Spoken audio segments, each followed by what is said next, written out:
Бидний ардчилсан нийгмийг цогцлон байгуулахаа илэрхийлж улс үндэстнийхээ тусгаар тогтнол бүрэн эрхт байдлыг тамгалан баталгаажуулсан билээ. Монгол улсын үндсэн хуулийг олон нийтэд сурчлан таниулах, нийгэм олон нийтэд түгээн дэлгэрүүлэх зорилгоор Монгол улсын үндсэн хуулийн түүхэн баримт үзэсгэлэнг үндсэн хуулийн өдөр их хурлын намын газраас зохион байгуулж нээлттэй хийж байна.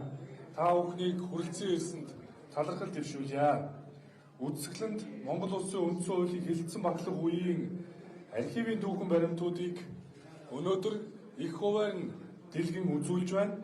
Үзэсгэлэнд Монгол улсын төрийн сүлд далбаа болон үндсэн хуулийн төслийг боловсруулах хэлэлцэх баталгаатай холбоотой архивын их баримт, үндсэн хуулийн төслийн хувилбарууд, иргэд байгууллагаас ирүүлсэн тухайн үеийн санал, улсын баг хурал, ардын их хурлын чуулганы хуралдааны тэмдэглэлүүд, эд үлгийн зүйлсийг нийтийн хүртэл болгож байна. 1990 оны 5 дугаар сарын 10-ны өдөр бүгд найрамдах Монгол ард улс үндсэн хуулийн нэмэлтийн тухай хууль баталж байлаа.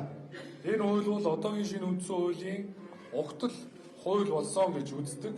Учир нь энэ хуулийн дагуу 1990 оны 7 дугаар сард анхны ардчилсан сонгуул болж 430 депутатын бүрэлдэхүүнтэй ардын хурал байгуулагдаж, түүнээс орчин цагийн байнгын ажиллаатай парламентын эхлэл болсон улсын баг хурлыг байгуулан ажиллуулсан. Энэхүү улсын баг хурлаас шинэ үндсэн хуулийн төсөл боловсруулах ажлыг зохион байгуулах комиссийг бүгд найрамдах Монгол ард улсын анхны ерөнхийлөгч Тунсалмаагийн Очирбатар даргалуулан олон намын төлөөлөлтөөр байгуулах тухай шийдвэр 1990 оны 10 сард гарсан билээ. Түүх ингэж өрнөснөөр өнөөгийн Монгол улсын үндсэн хууль маань 1992 оны 1-р сарын 13-ны өдөр буюу энэ өдөр батлагдж байжээ. Ийхүү он цагийн онд сонирхолтой түүхэн баримт, эд үлгийн зүйлийг та бүхэн өнөөдрийн үзэсгэлэнгээс харж болно. Үзэсгэлэнгийн үзмрүүд нь үндсэн хуульд байгуулгын болон үндсэн хуулийн түүх, төр ёс, түүхэн уламжлалыг олон нийтэд ялангуяа хүүхэд залуустаа хойч үедээ таниулах, үндсэн хуулийг эрхэмлэн дээдлэх үзэл санааг түгээн дэлгэрүүлэхэд чухал ач холбогдолтой үйл явц болж өрнөж байна. Тэгэхээр бид жил бүр уламжил болгон энэхүү үзэсгэлэн олон нийтэд түгээн дэлгэрүүлж хойч үедээ энэ үндсэн хуулийн батлагдсан он цагийн түүхэн баримтыг үнэн бодитоор нь бас түгээн дэлгэрүүлэх, мөн хойч үедээ үндсэн хуулийн тунхаглан заасан үндсэн эрх хэрэгжүүлөөг бий болгосноороо иргэн болгон өөр өөрийнхөө амьдрал ахуйг аз жаргалтайгаар бүтээх боломжийг энэ үндсэн хууль олгосон юмаа гэдгийг бас ойлгуулахад бол өндөр ач холбогдолтой. За манай их хурлын архивт бол тухайн үеийн үндсэн хууль батлах үеийн холбоотой 95 минут гаруй хуудас баримт хадгалагддаг. Эдгээрээс бол яг нэлээд зарим хэсгээс нь дээжлэн үзүүлсэн байгаа. Мөн түүнчлэн үндсэн хуулийн ихийг баригч Бярагийн Чимэд багшийн хувийн архиваас нь өөрийнх нь тухайн үеийн үндсэн хууль хэлэлцэн баталж авах үеийн гар үчмэл яг гар нооргийг нь үзэсгэлэн тавьсан байгаа. Тухайлбал энэ байна.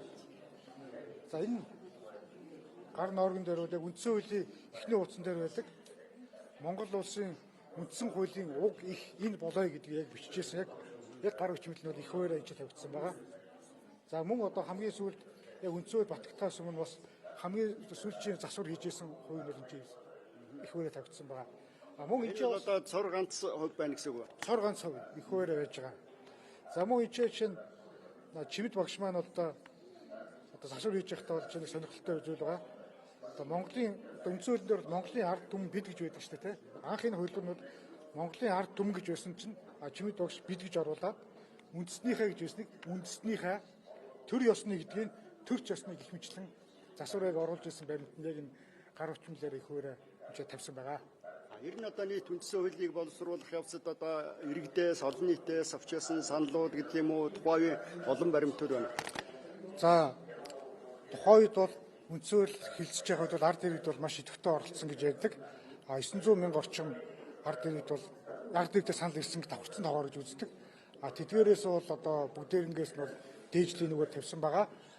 Жишээ нь бол Монгол улсын нэрийн талаар бол 11 санал хувилбар гарч ирсэн байна.